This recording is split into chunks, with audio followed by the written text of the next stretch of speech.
Now, Senator, before we had our technical difficulties over here, I asked you the question. You've been working on an education partnership between Dakota State University and the U.S. Army Cyber Command that's getting finalized next week. Talk about that process and what it means for the students.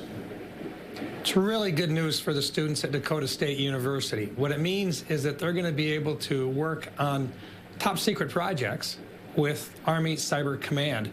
And this is a case where they're going to be looking at vulnerabilities that our nation has. It'll also look at malware and how we can go about defending against malware and so forth. They're going to be working with some of the top minds in Army Cyber Command.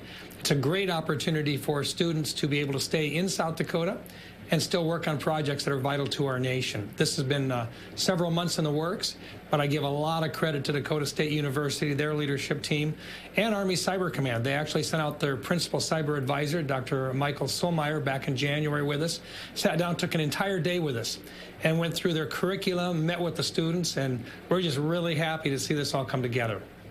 Yeah, you do a lot of work with Dakota State. And you also had an educational session for the Senate yesterday on artificial intelligence. Tell us a little bit about what was discussed. Sure. On a bipartisan basis, we're trying to get as much information as possible on what's going on in artificial intelligence, not just here in the United States, but elsewhere as well. Artificial intelligence is here, and it's not going to go away. Our adversaries are learning as much about it as they possibly can right now. They're incorporating it into their offense and defense. We need to be able to do the same thing. We want artificial intelligence to flourish here in the United States so that we can stay ahead of our adversaries, but we also want to be able to enjoy the quality of life improvements that artificial intelligence can provide to our citizens when it comes to health care and when it comes to opportunities for better jobs and so forth. But there's also, that comes with that, anytime you advance in technology, there's also the risk that bad guys can also cause problems for you. We want to make sure that the privacy rights of citizens are protected. We also want to make sure that vulnerabilities to where if bad guys can get in and can make things look as if they actually happened that never did happen, those are the types of things that we've got to be able to protect against. So it's a matter of bringing a lot of members of the Senate up to speed, and then on a bipartisan basis putting in the types of regulations that protect our citizens, but also make sure that our AI-capable companies are actually being able to grow and to flourish in the United States so that we can defend our nation against those attacks from outside nations. And Senator, I understand there was an MIT professor at the session. What did they have to say? Yeah.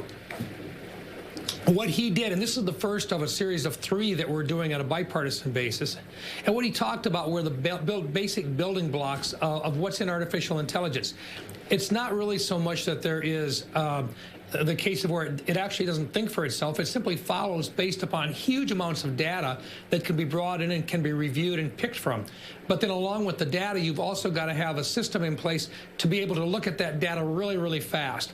And the third part are the algorithms or the processes that actually dictate how they go through and look at all the different data.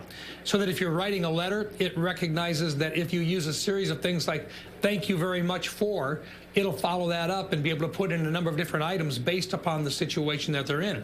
When we're talking about national defense, it talks about what they're looking at in terms of what the radar pictures look like, what the cyber threats might very well be, what our capabilities are, what we anticipate our adversaries' capabilities are, so that it can be looking for those threats and make anticipated guesses at a higher probability than what we can, and they can do it a lot faster. So it's a matter of using it as a tool, but also making sure that that tool is under our control and that we're ahead of the other adversary nations such as China in their development efforts. Now, switching gears, Senator, to the topic that's been all over the national news, the indictment of former President Donald Trump. What's your take on the indictment? Well, you know, it's not. This is the second indictment, but this is a federal indictment, and it is the first time that a former president has ever had an indictment issued toward or to him. In this particular case, it has to do with the classified records that he retained or that he is accused of retaining, and he doesn't seem to think that, you know, he's not walking away from the fact that he had them. He simply is making the case that he believes he had the right to have them. But there's a lot of people out there that were concerned because those classified documents, for the rest of us, we keep those in very sensitive skiffs. Now, what's mixed up in all this is the fact that former Vice President Pence and President Biden, when he was vice president, also had the material. The difference is that President Trump basically refused to turn the material back over. Vice President Pence did, and so, to the best of our knowledge, did President Biden.